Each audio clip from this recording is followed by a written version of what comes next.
هغه څوک چې د مبارک سره په نکاح کې ده، هغه څوک چې د ساداتو مور ده، هغه څوک چې د حضرت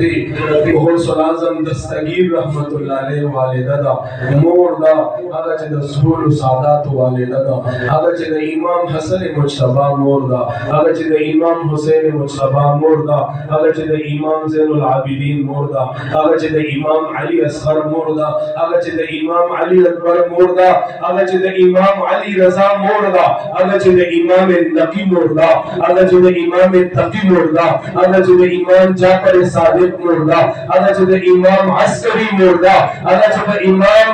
غوث الاعظم دستگیر مور ده، هغه چې د امام مهدی مور ده، هغه څوک ده د حضور د زړه ټوټه ده، هغه د جنت د ښځو سرداره ده، هغه څوک ده چې ډېر لوی کرامات لري، دست قدرت لري، چې کله حضرت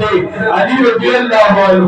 مبارک ددا په مخ کې د دې مبارک نه روح والوته، د دې د پاسه کفن واچو، حضرت امام حسین شهید کربلا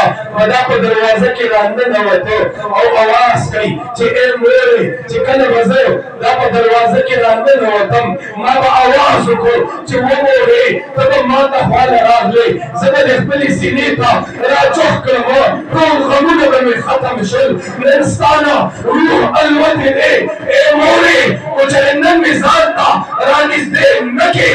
نن به ډېر خفه شم روح ترې تللی دی په کفن کې پرته ده او حضرت خاتون جنت आवाज ورکوي یا حسین اے حسینه دلته راشه او په کفن دی لاسونه راویستو امام حسین یې ځان ته راکړ